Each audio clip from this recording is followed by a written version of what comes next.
Hey, on est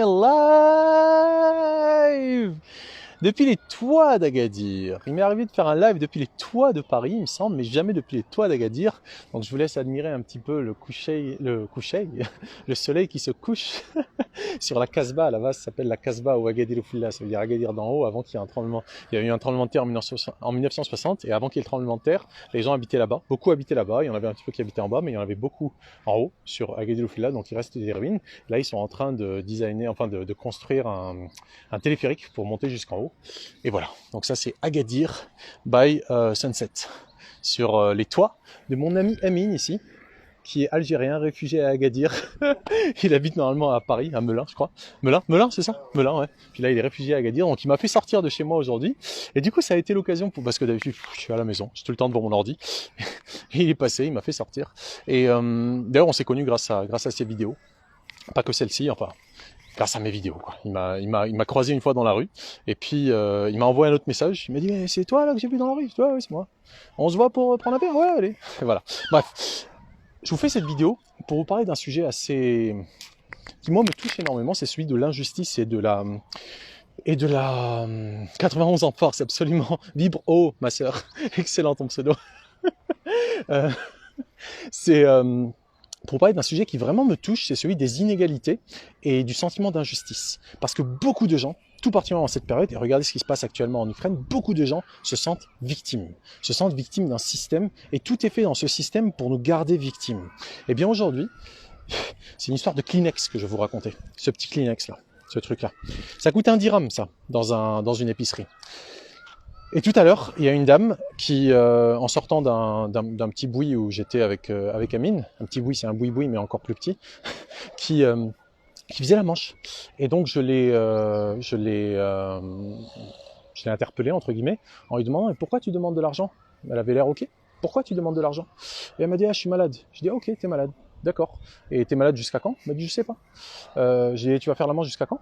Je sais pas. Ok. Et pourquoi tu travailles pas? Il m'a dit parce qu'avant je travaillais chez les gens. Vous savez, il y a beaucoup de femmes qui travaillent comme femmes de ménage. Il y a beaucoup d'hommes qui travaillent comme gardiens. Typiquement au Maroc, c'est comme ça. Et donc, et c'est une affaire de solidarité, hein, c'est-à-dire qu'il y a différents statuts sociaux et tout le monde se fréquente en fait. Et donc il y a beaucoup de dames qui sont femmes de ménage chez les gens, que ce soit ponctuellement ou à long terme en fait, indéfiniment. Et donc, je dis qu'est-ce que tu vas faire? Je dis je sais pas.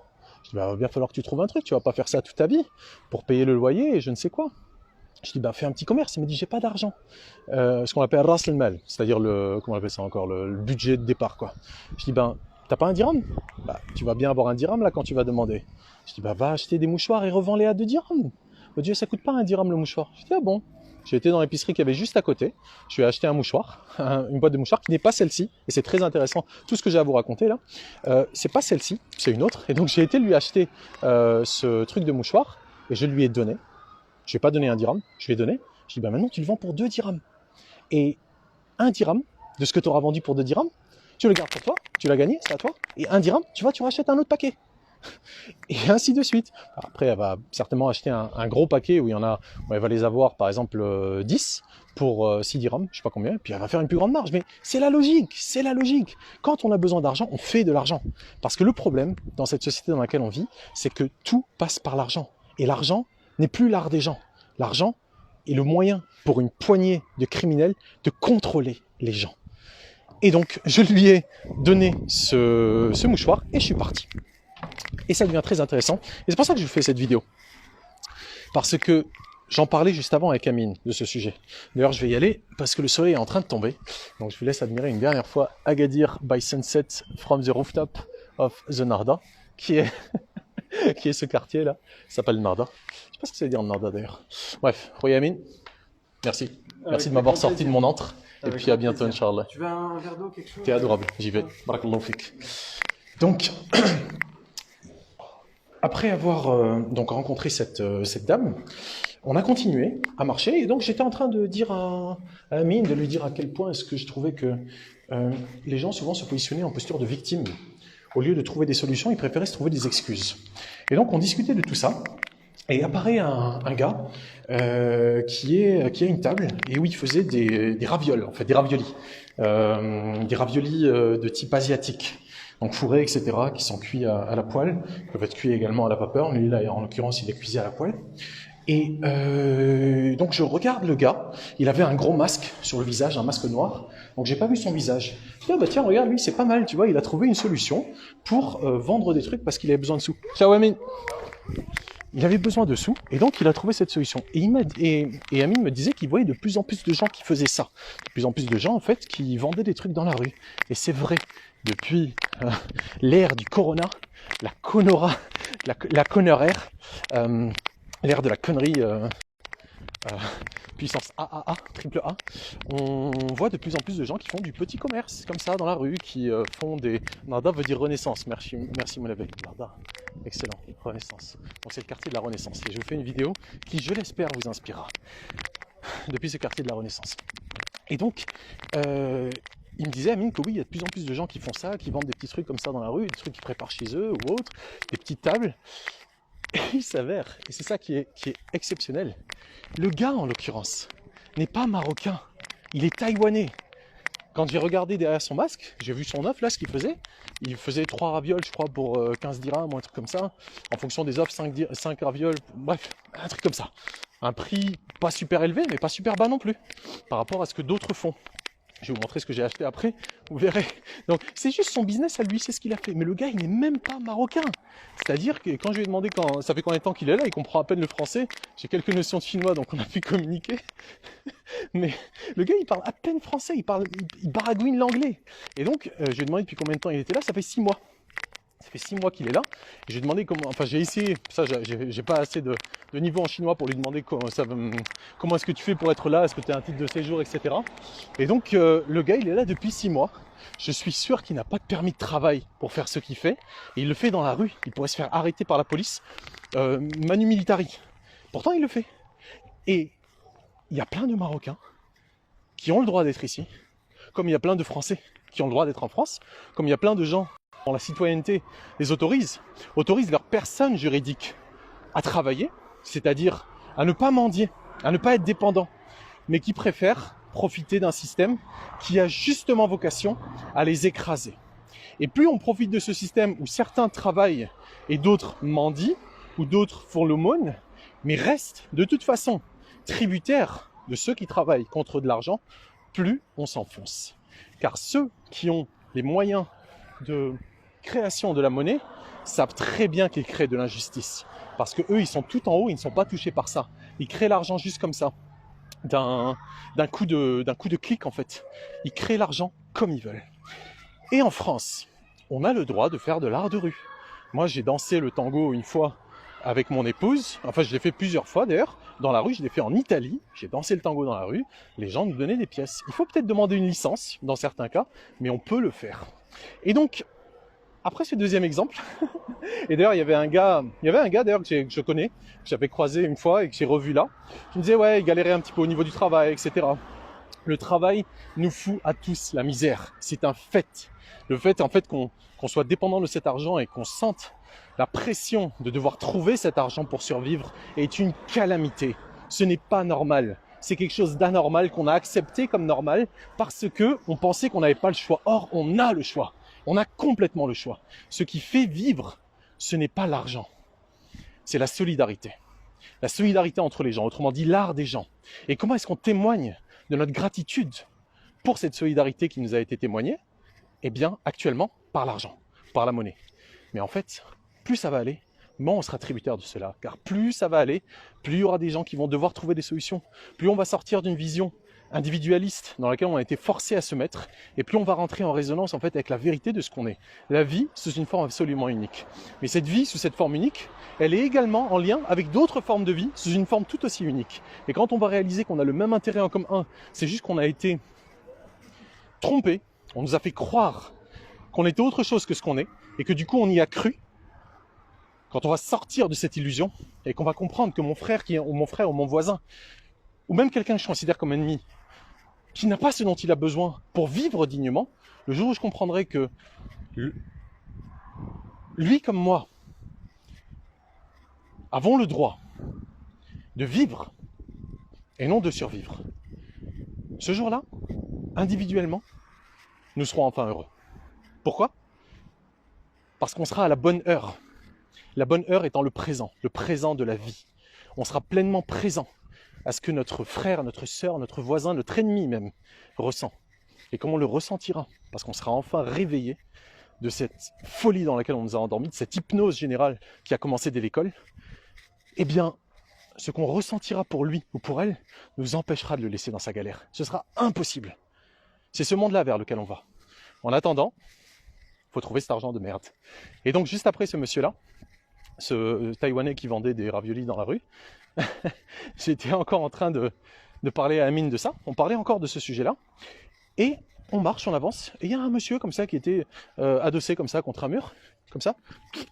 Et puis là, par terre, il y avait 4 Kleenex qui étaient les uns sur les autres. Et donc, j'ai compris ce que faisait ce monsieur. Il vendait les Kleenex. Le même Kleenex, même marque que celui que j'ai acheté pour la dame, je lui ai dit vends-le. Et donc ces Kleenex que lui il vendait, enfin ces Kleenex c'est mouchoir, Kleenex c'est la marque, c'est comme Frigidaire pour frigo. Ce mouchoir que le gars vendait, cette boîte de mouchoirs, ben je lui ai acheté tout simplement. Alors qu'il m'a pas demandé de l'acheter. Lui il était adossé contre le mur, nous on passait, puis d'un coup mon attention tombe sur le truc, je vois le truc par terre, je comprends, ah ouais, bah ouais, c'est lui qui les vend. Je lui ai demandé, je dis combien? 2 dirhams. Évidemment 2 dirhams. Il a acheté 1 dirham, il le vend 2 dirhams. Et il a 1 dirham dans sa poche, 1 dirham qui lui permet d'en racheter. Et comme tu nous le dis, Florence, nous devons tous sortir de la matrice. On ne peut pas et ne doit pas continuer comme ça. C'est une calamité, ce monde dans lequel on vit. C'est honteux. C'est une honte pour notre humanité, pour notre dignité. Donc oui, on trouve des solutions et on doit s'entraider. Tout comme je l'ai fait avec cette dame, je ne donnerai pas 1 dirham parce qu'elle n'est pas handicapée. Et 1 dirham, ce serait honteux de lui donner 1 dirham. Si je veux l'aider, je lui donne plus si c'est pour payer son loyer. Je lui donne pas 1 dirham, je lui donne 100 dirhams.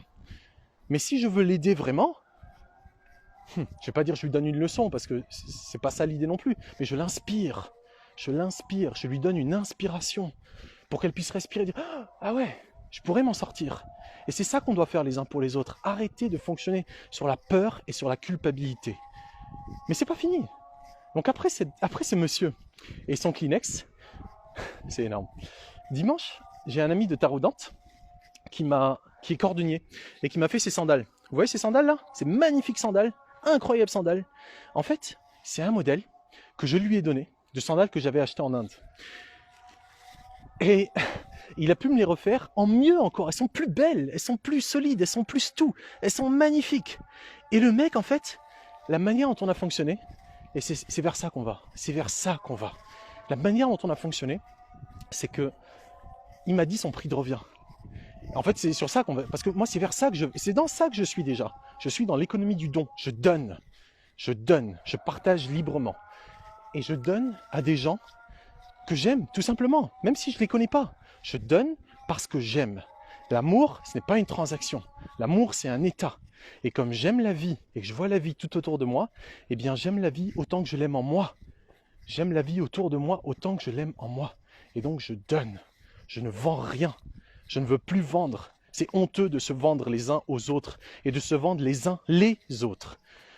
Messieurs les consultants, les boîtes de consulting, McKinsey, salut. Et donc, Saïd m'a fait ses sandales, pas gratuitement. Il me les a fait en me les donnant, en me disant combien ça lui a coûté. Combien ça lui a coûté de prix de revient entre la matière première et son temps rapporté à une base de 100 dirhams jour. Et il m'a dit que ça lui a coûté au total un peu plus de 100 dirhams. Normalement, je pense un petit peu plus, mais voilà. On est parti sur le fait que ça lui a coûté, disons, 110 dirhams. C'est ça qu'il m'avait communiqué comme prix lorsque on avait commencé à discuter de ça. Donc il ne m'a pas vendu ça, il me les a donnés. Il m'a juste dit combien ça lui a coûté, le prix de revient. Et moi, je lui ai donné ce que je voulais. En plus, au-delà de ce prix. Parce qu'au-delà de ce prix, lui, il perd. C'est-à-dire qu'il ne donne pas, il se sacrifierait. Ce qui n'est pas juste. Ce qui ne serait pas juste que je prenne de lui quelque chose qu'il n'aura plus.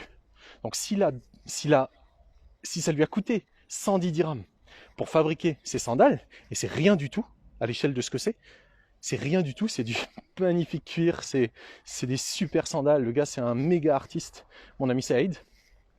Et donc, si ça lui a coûté 110 dirhams, la moindre des choses, si je l'aime, parce que lui, c'est un cadeau d'amour qu'il a fait, il a créé ce modèle pour moi, Eh bien, la moindre des choses, c'est bien évidemment, en toute conscience, que je lui donne plus que 110 dirhams. Je ne vais pas lui donner moins. Si je sais qu'il se sacrifierait si je lui donnais moins, parce qu'on ne peut donner que ce qu'on a. Et une fois qu'on l'a donné, si on l'a plus, eh bien si l'autre ne nous donne rien en retour, eh bien à ce moment-là, il va falloir lui pardonner. Et je préfère qu'il n'ait pas à me pardonner. Je préfère au contraire qu'il préfère me donner encore. Pourquoi ? Parce qu'il reçoit encore. Tout est affaire d'équilibre. Et donc, Saïd, je lui ai donné un montant. Je ne vous dirai pas combien, parce qu'on s'en fout. C'est pas ça qui est important. Ce qui est important, c'est que je lui ai donné également. Ce qui me semblait juste, ce que je voulais, ce que je pouvais, surtout. Et c'est vers ça qu'on va. On va vers ce genre d'économie. Et donc, mon ami Saïd est venu dimanche à Agadir pour aller récupérer de l'argent de trucs qu'il avait vendus ici à un gars à Agadir. Donc, il est venu de Taroudante, qui est une ville qui a, 70 km d'Agadir, que j'aime beaucoup. Et donc on s'est retrouvés vers l'heure de la prière du midi. Et donc on a été prier à la mosquée, près du souk. Et en sortant de la mosquée, il y avait des gens qui vendaient des trucs, il y avait des gens qui mendiaient. Et donc il y avait une dame qui était posée comme ça et qui vendait qui vendait ça. Je vais vous laisser deviner, vous me dites si vous savez ce que c'est. Je sais pas si vous savez ce que c'est. Voilà. Donc il y avait une dame qui vendait ça. Une dame qui avait quand je l'ai regardé, j'avais pas d'argent là sur moi. Sur le coup, j'avais pas en fait de quoi, j'avais pas de petite monnaie. Bref, et je savais pas ce que c'était et j'avais autre chose dans la tête. Et c'était pas le même quartier où justement je l'ai recroisé tout à l'heure. C'est pas un macramé, non. C'est allez chercher. C'est pas un macramé. Tu viens de donner le contenu de 2 box de meubles, Florence, que tu avais dans un garde-meuble. Tu as fait le bonheur d'une famille. Tu ne te voyais pas leur demander un centime. Bah ouais. On doit se donner. Un truc pour se laver les dos. Yes, politique, BS. Exactement. Non, ça aurait pu... Un fil à pain, Florence. Non, c'est pas un fil à pain. C'est un truc pour se laver le dos. Que je sais pas comment ça s'appelle non plus. C'est un truc pour se laver le dos qu'on sait pas comment que ça s'appelle. Voilà. Et c'est un truc pour se frotter le dos, effectivement. Et donc, cette dame qui n'était pas en posture de victime. Quand je l'ai regardée le jour de la mosquée, et je lui ai dit... je l'ai saluée, je lui ai souri, elle m'a souri en retour.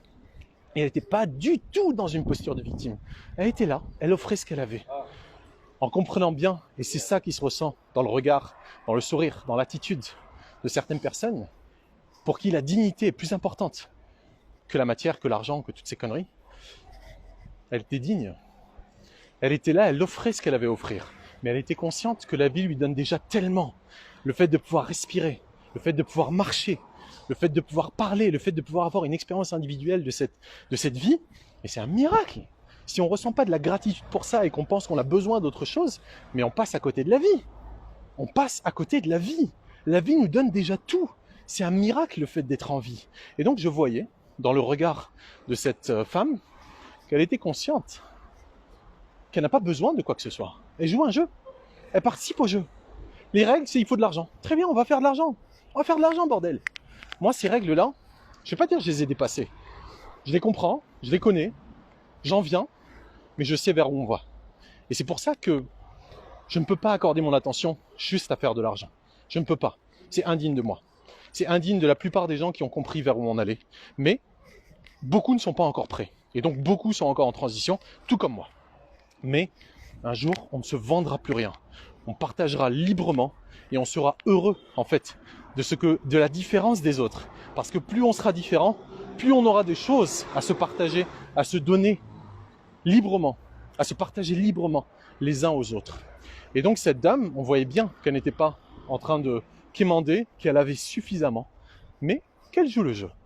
Je lui ai rien acheté, mais j'étais heureux de ce moment et je ne l'ai pas oublié. Et c'est incroyable. On est aujourd'hui mardi, je crois, ouais, mardi.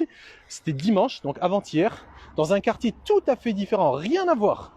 Là, c'était dans le souk, au-delà du souk que je l'ai vu dimanche, et là, je la recroise dans le quartier de Nada. Eh bien, même dame, je l'ai reconnue immédiatement. Je l'ai vue avec ses filets, j'ai reconnu son visage avant ses filets même. Toujours, normal, personne, joyeux, enfin même, je ne vais pas dire joyeux, juste sereine, pas dans le manque. Pas comme le visage de la dame là qui voulait une pièce et à qui j'ai donné un mouchoir, une boîte de mouchoirs. Non, non, super sereine. Et bien évidemment, je lui ai acheté. En plus, c'est exactement ce dont je parlais avec Amine. Donc je lui ai acheté 10 dirhams. Voilà, 10 dirhams, 1 euro. Et cette dame, elle n'est pas en train de mendier, elle est en train de gagner sa vie. Enfin, gagner sa vie, c'est une expression que j'aime pas parce que notre vie, on l'a déjà. On n'a pas à la gagner, on l'a déjà. Elle nous a été prêtée. Et un jour, on va devoir la rendre sous cette forme-là. Elle nous a été prêtée sous cette forme-là. Et donc, je lui ai acheté, bien sûr, le truc pour l'équivalent d'1 €. Et on a échangé un petit moment. Je lui ai dit, tu sais quoi, je vais pas dire son prénom parce qu'elle m'a dit, je lui ai dit, est-ce que je dois faire une vidéo sur ça, là, je peux pas, c'est trop. Trop d'éléments qui concordent, de synchronicité comme on dit, n'est-ce pas? Et est-ce que tu veux bien que je fasse une vidéo et que je parle de toi? Elle m'a dit oui, mais pas que je sois dedans. Donc je vais pas dire son prénom. Elle a un très joli prénom, mais je vais pas dire son prénom. Et donc elle fait ça pour nourrir ses enfants, pour nourrir sa famille, parce qu'elle habite en ville et elle a besoin d'argent. Mais elle fait ça de manière tellement décontractée, de manière tellement décomplexée. Elle m'a expliqué qu'elle a acheté des rouleaux de ficelle, qu'elle a acheté des rouleaux de filets également. Et puis voilà, elle les fait depuis les temps du Corona. Elle a été obligée de faire ça parce qu'elle n'avait pas le choix, parce que les temps sont devenus tellement complexes au niveau du travail, au niveau de l'argent, au niveau de l'inflation, tout ça. Et donc elle a été obligée de faire ça. Mais elle n'est pas là en train d'être dans une posture misérabiliste. Elle ne se plaint pas, elle explique les choses comme elles sont et elle avance.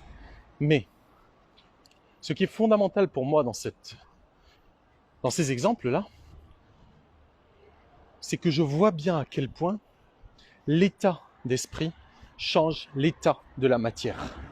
Ceux qui vivent dans un état d'esprit de responsabilité, c'est-à-dire qui se sentent habilités à répondre, c'est ça la responsabilité, ne font pas culpabiliser les autres de ne pas avoir leurs besoins couverts, de ne pas avoir leurs besoins fondamentaux couverts. Quelqu'un qui vient qui dit « Donne-moi une pièce, j'ai pas de quoi payer mon loyer » ou « J'ai pas de quoi nourrir mes enfants ». Qu'est-ce qu'il fait? Il te fait culpabiliser. Ça veut dire quoi? Il se déresponsabilise. Et sa responsabilité, il te la met sur toi. Il dit « Non, c'est toi qui es responsable pour moi. Et si tu le fais pas, si tu réponds pas de la manière que j'attends de toi, t'es coupable. C'est pas bien. C'est pas bien. Pas bien. » L'état d'esprit change l'état de la matière. L'état d'esprit change l'état matériel. Et ça, aujourd'hui, je l'ai vu concrètement. Entre le Taïwanais qui n'a pas ses papiers, certainement, qui vend des trucs dans la rue, alors que certainement il pourrait, je sais pas hein, comment il fait, j'ai essayé de comprendre, mais j'ai pas eu l'idée. Entre l'autre gars qui était là et qui galérait dans son boulot, etc. Non, mais qui va trouver des solutions, etc. On voit bien comment dire, les doutes dans l'état d'esprit. On voit bien qu'il y a une étape entre comprendre et agir. C'est-à-dire être conscient qu'il y a une situation qui est problématique et trouver une réponse appropriée qui permet en fait de dépasser l'obstacle. Certains le font juste comme ça. Et d'autres, et je sais que ce n'est pas facile parce que c'est forcément dû à notre conditionnement passé, à comment on a été élevé, aux exemples qu'on a eus dans notre vie, par nos parents, par nos enseignants, par nos amis, etc. Mais tout est là. Tout est là. C'est à nous de changer d'état d'esprit, de plus être tributaire du bon vouloir de quelqu'un d'autre, mais donner à tel point que les gens sont juste heureux de nous donner en retour.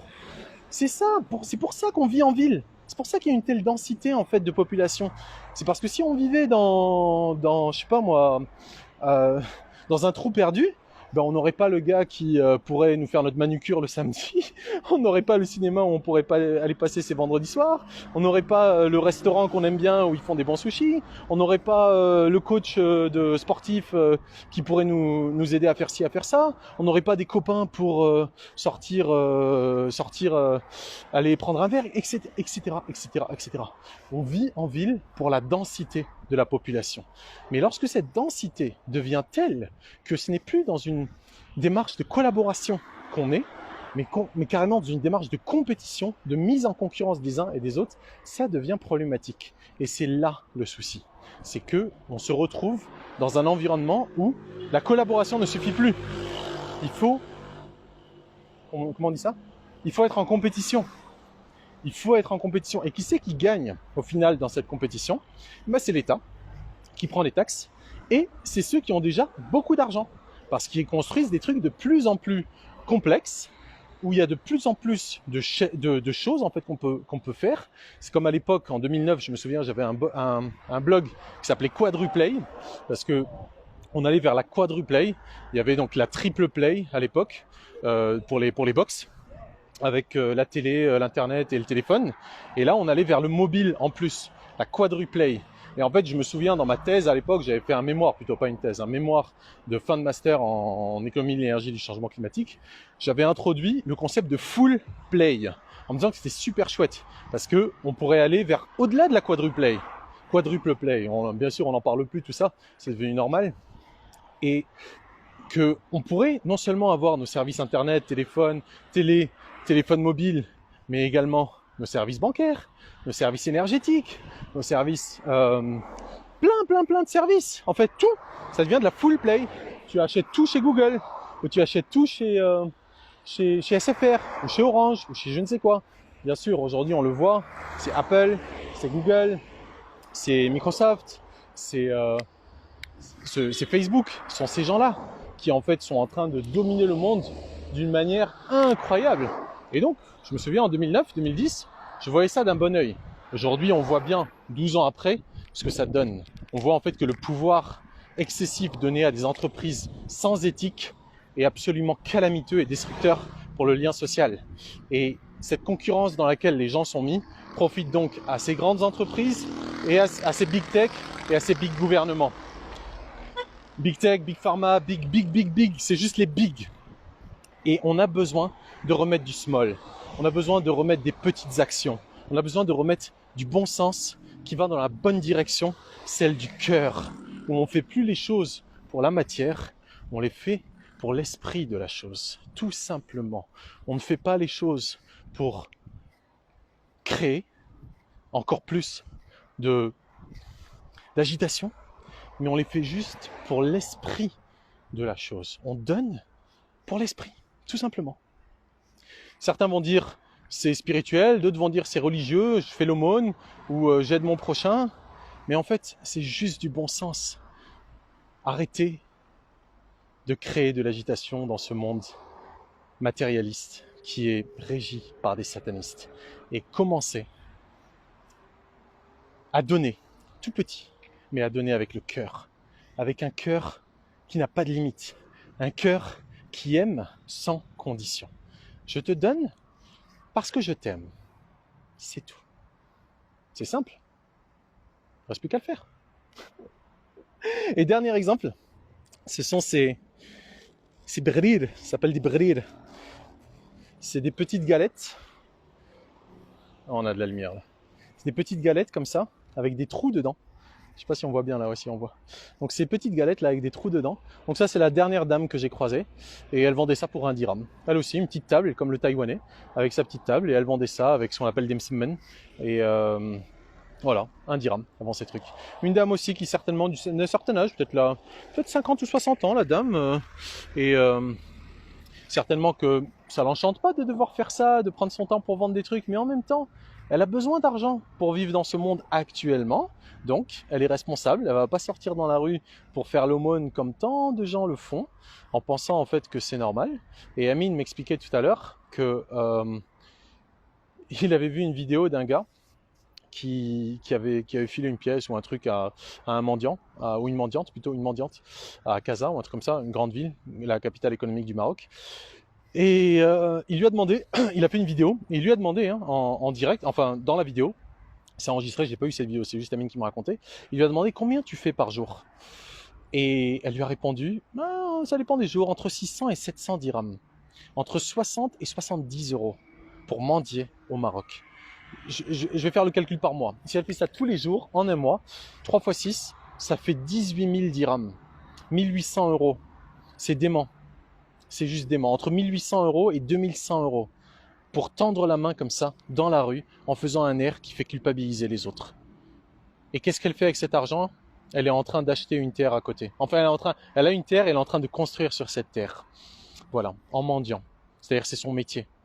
C'est-à-dire en faisant ressentir aux gens de l'empathie, mais qui en fait n'est pas fondée sur l'amour, mais fondée sur la peur et la culpabilité. Et c'est assez atterrant de voir à quel point ce système valorise la médiocrité, l'irresponsabilité et la culpabilisation à outrance des uns et des autres pour faire quoi? Pour faire en sorte que ceux qui sont tout en haut ait de plus en plus de privilèges et que ceux qui sont tout en bas soient de plus en plus obligés d'abandonner leur dignité, de tomber en dignité juste pour survivre. Voilà. Mais il y a des gens, du coup, qui ne se laissent pas soumettre par ce système et qui trouvent des solutions. Donc voilà, je vous ai partagé tous mes petits épisodes là et tout ça, ça s'est fait en 20 minutes, même pas une demi-heure. Si on avait marché plus vite, là, on n'aurait pas rencontré les mêmes personnes. Mais tout ça, ça s'est fait en l'espace de 20 minutes, une demi-heure. Donc je me suis dit, il faut que je fasse une vidéo de ça parce que c'est vraiment ce qu'on est en train de vivre pour beaucoup. On est en train de perdre nos moyens de subsistance. On est en train de rentrer dans un monde qui veut nous soumettre. Et comme nous le dit Florence, ce serait si beau un monde sans toute cette élite pédocriminelle et sataniste, sans ce gouvernement profond. Il est déjà beau le monde. Pourquoi ? Parce qu'on y est. Et c'est l'essentiel. On y est. C'est nous qui sommes beaux. C'est nous qui sommes absolument merveilleux, absolument magnifiques. Tout dépend de nous. C'est nous qui créons le monde dans lequel nous vivons. C'est pas le monde qui nous crée. On a été créé par une puissance qui dépasse l'entendement. Si les criminels aujourd'hui, pédosatanistes et je ne sais quoi, finanço-criminels, là, je sais pas quoi, étaient capables de créer la vie, ils l'auraient fait depuis un certain temps. Ils ne peuvent pas créer la vie. Ils ne peuvent que exploiter la vie pour créer quelque chose d'artificiel qui se base sur cette vie pour aller dans la direction qu'ils veulent. Mais ils ne peuvent pas créer la vie. Donc ce monde est magnifique parce que nous y sommes. Mais comme en nous, il y a de la peur, de la colère et de la culpabilité, eh bien on voit ce monde comme un monde de peur, de colère et de culpabilité. On en produit encore plus. Mais c'est parce que c'est en nous. C'est à nous d'être le changement qu'on souhaite voir dans ce monde, comme le disait Gandhi. Et on est à deux doigts. Pourquoi ? Parce qu'il n'y a pas de point de retour. On a dépassé le point de non-retour. Il n'y a pas de retour possible. En ce qui me concerne et en ce qui concerne tant d'entre nous. C'est pour ça qu'aujourd'hui, c'est vraiment une affaire de persévérance. De trouver les moyens d'être en accord avec nos valeurs, notamment par rapport à cette connerie-là d'outils d'asservissement massif qui est la monnaie dette. De trouver un moyen d'être OK avec ça, mais de co-créer tous ensemble la nouvelle réalité vers laquelle on va, un monde de libre partage, un monde de dignité, un monde en fait où la gratitude, c'est la base. C'est pas un truc en plus, c'est la base. C'est la base sur laquelle on construit et non le truc extra supplémentaire où on donne un petit pourboire à quelqu'un parce qu'il a été sympa. Non, on donne parce qu'on aime et c'est vers ça qu'on va. Donc il y a juste à persévérer maintenant et à ne pas se laisser démonter par tous ces événements de plus en plus violents. D'ailleurs, il y a le petit Corona qui cherche son grand frère, le virus, le coronavirus pour le coup. Il y a juste un petit tiret entre les deux, mais voilà. Il y a le coronavirus qui cherche le coronavirus. Et on a tous intérêt aujourd'hui à réaliser qu'on nous mène par le bout du nez. Et c'est précisément pour ça qu'il faut qu'on accepte la situation actuelle et qu'on réussisse à se rectifier, à devenir les plus magnifiques, les plus beaux, les plus sublimes, les plus majestueux êtres que l'on puisse être. Car c'est ce que nous sommes en réalité. C'est juste que ça a été caché par plein de couches de saloperies que ces cochons en haut nous ont mis. D'ailleurs, pardon les cochons, c'est une insulte pour eux. Bref, voilà ce que j'avais à vous partager. Et tu me dis, Florence, qu'est-ce que je pense du nouvel ordre mondial ? Mais non, ils parviendront pas à mettre leur plan à exécution. Ils ne peuvent pas. Quand on a affaire à des êtres humains qui ne se confondent pas avec ce qu'ils ne sont pas, c'est-à-dire qu'ils sont des êtres avant d'être humains, qui comprennent qu'ils sont des êtres spirituels qui font une expérience matérielle, la matière ne peut pas nous soumettre. Et si tu as peur, Florence, tu me dis c'est quelque chose que tu crains. D'ailleurs, j'offre depuis la semaine dernière des séances de coaching, bref, sur don libre. C'est-à-dire qu'il n'y a pas de tarif. Vous donnez ce que vous voulez. Il faut qu'il y ait un échange. C'est important, je l'ai compris. On ne peut pas faire... D'ailleurs, ce mot gratuit, j'en ai horreur. Gratuit, ça veut dire ça vaut rien. Or, gratuit et gratitude, c'est la même racine. En fait, ce n'est pas gratuit. C'est sur don libre. Vous pouvez donner 1 euro si vous voulez. Vous pouvez me donner autre chose si vous voulez. Mais il faut un échange. C'est comment elle s'appelle Charlotte Hoffman qui m'a fait réaliser ça. confirmé ça, qui m'a fait le comprendre une bonne fois pour toutes. Il faut qu'il y ait un échange. Donc voilà, c'est sur Don Libre. Et si tu crains ça, Florence, viens faire un coaching avec moi. On va discuter de ton cas particulier, on va poser les bonnes questions, on va faire en sorte que tu trouves les bonnes réponses et que du coup tu puisses agir de la bonne manière. Car il n'y a que nous qui puissions changer en fait notre attitude dans le monde. Il n'y a personne en fait qui sait mieux que nous ce que nous devons faire. Le seul truc, c'est que souvent on a des angles morts, des zones d'ombre sur lesquelles on n'arrive pas à projeter de lumière. Eh bien, c'est ce qu'on fait ensemble. On projette un puissant faisceau de conscience sur la problématique qui nous anime et on fait en sorte en fait d'en ressortir avec des réponses parce qu'on aura posé les bonnes questions. Et une fois qu'on les aura posées et qu'on aura trouvé les réponses, on laisse les questions là où on les a posées et on avance avec les réponses. Donc n'hésitez vraiment pas. Je vous mettrai pour le coup le lien dans la description. N'hésitez vraiment pas à réserver un coaching bref avec moi. C'est quasiment tous les jours que j'ai prévu deux types de créneaux, le matin entre 10h et midi et l'après-midi entre 15h et 17h. Voilà, pour l'instant c'est les deux plages horaires que je propose, y compris le samedi. Donc voilà, pour ceux qui travaillent en semaine, qui peuvent pas. Mais voilà, bref. Ne crains pas, car ce que tu crains en négatif, tu l'attires. Absolument, Christine. C'est exactement ça, Florence. C'est nous qui créons. Et ce que l'on craint devient réalité dès lors qu'on y croit. Si on craint juste comme ça, ah oui, ça, bizarre ce truc, peut-être ça va mal se passer, mais on n'y croit pas vraiment. C'est ok. Mais dès lors qu'on a suffisamment de mentaux, entre guillemets, suffisamment d'esprit, c'est pas le meilleur terme, mais on a suffisamment de psyché qui sont orientés dans une direction de quelque chose qu'elles croient possible, parce qu'elles le craignent. En fait, il y a deux types de manières de projeter une puissante pensée. C'est soit parce qu'on en a vraiment peur, soit c'est parce qu'on l'aime vraiment, on la veut vraiment. Et donc, dès lors que on la craint vraiment, il y a toutes les chances pour que ça se produise. Et c'est pour ça que le rôle de ceux parmi nous qui n'ont pas peur, ça ne veut pas dire que il n'y a pas de peur parfois. Bien sûr qu'il y a de la peur parfois, mais ce n'est jamais un état. C'est juste une information. Ah, une information qui te dit, regarde, il faut poser ton attention là. Parce que potentiellement, ce qui fait peur est dangereux. Selon les circonstances, selon les situations, il faut certainement se mobiliser entièrement pour répondre à la cause du danger qui est en train d'émerger et pour lequel spontanément, intuitivement, instinctivement plutôt, on a peur. Donc il faut trouver une réponse si le danger est avéré. Mais si le danger n'est pas avéré, il nous faut à ce moment-là reprendre nos capacités et reprendre toutes nos capacités physiques, mentales, émotionnelles et les rediriger dans une autre direction sans plus rester focalisé sur une peur basée sur un danger hypothétique qui n'est pas avéré. Et c'est comme ça en fait qu'on avance. C'est en comprenant que nos peurs, la plupart du temps, ne se matérialisent pas. Elles ne sont jamais dans la matière. Elles restent la plupart du temps dans notre petite tête qui croit. Donc voilà, c'est sur ça qu'on bosse durant les coachings entre autres, c'est faire tomber les croyances limitantes, faire tomber les projections erronées et revenir en accord entre nos besoins et nos valeurs. Et voilà, donc n'hésitez vraiment pas, je vous le donne, Il faut juste qu'il y ait un petit échange, c'est tout, pour l'équilibre. Donc même si vous n'avez pas d'argent, il n'y a pas de problème, on trouve un autre moyen. On trouve un autre moyen que l'argent, dont j'ai horreur d'ailleurs. Et c'est certainement pour ça que j'en ai pas. Mais on trouve un autre moyen, mais il faut qu'il y ait un petit échange. Voilà, c'est tout. Parce que ça manifeste un engagement et puis ça permet d'avoir un équilibre aussi dans la relation. Et je l'ai bien compris ça, que la main de celui qui donne est au-dessus de celle de celui qui reçoit. Et ça ne fait que renforcer mon ego, je l'ai compris. Je me dis, ouais, moi je donne, peace and love.